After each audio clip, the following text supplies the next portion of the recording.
বাবু মেয়ে ছেলে তখন বলছি মেয়ে আর ছেলে হ্যাঁ বল। তোর মেয়ে আছে কি চিন্তা ভাবনা আছে বল? কি মেয়েকে পড়াবো, পড়িয়ে একটা ভালো জায়গায় তৈরি করবো।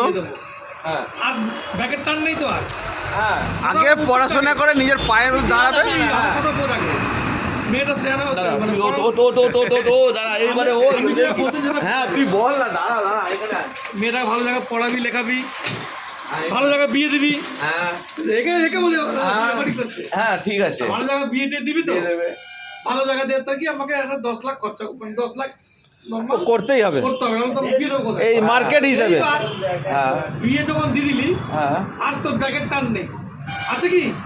আচ্ছা তুই বল তবে হ্যাঁ, না না নেই তুই বল নেই, আর কি নেই। তোর ব্যাগের টান আছে যে আছে, আমাকে নেই। এটা সেটা করতে হবে? হ্যাঁ, না। করতে হবে না, হ্যাঁ। যা খাওয়াবি বুড়ো বুড়ি বলা রিল্যাক্স হয়ে যাবে। হ্যাঁ আর ছেলে হলে কি হতো বলতো, হ্যাঁ ছেলেকে তো ওই ও লেখাপড়া করিয়ে মানুষ করতে হতো, হ্যাঁ। প্লাস তার ছেলে হবে সে বাল থাকবো, তো ঘর করে দে, ছেলের কে ঘর করে করে দে, দেবে? নাতির ঘর করে দে, এটা টান থাকতো। তুই তুই যেরকম ঘর করে দিয়েছিস, তুই যেরকম ঘর করে তার ছেলের থেকে পয়সাও নিয়ে নিচ্ছিস ভাড়া।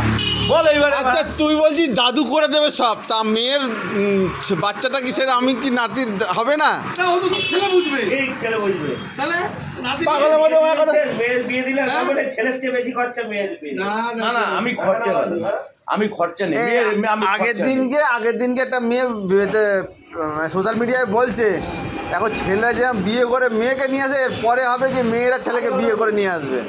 আগে তো আয়। শ্রীরাম আছে না, শ্রীরাম হ্যাঁ শ্রীরাম বোনেদের বিয়ে দিতে হবে টাকা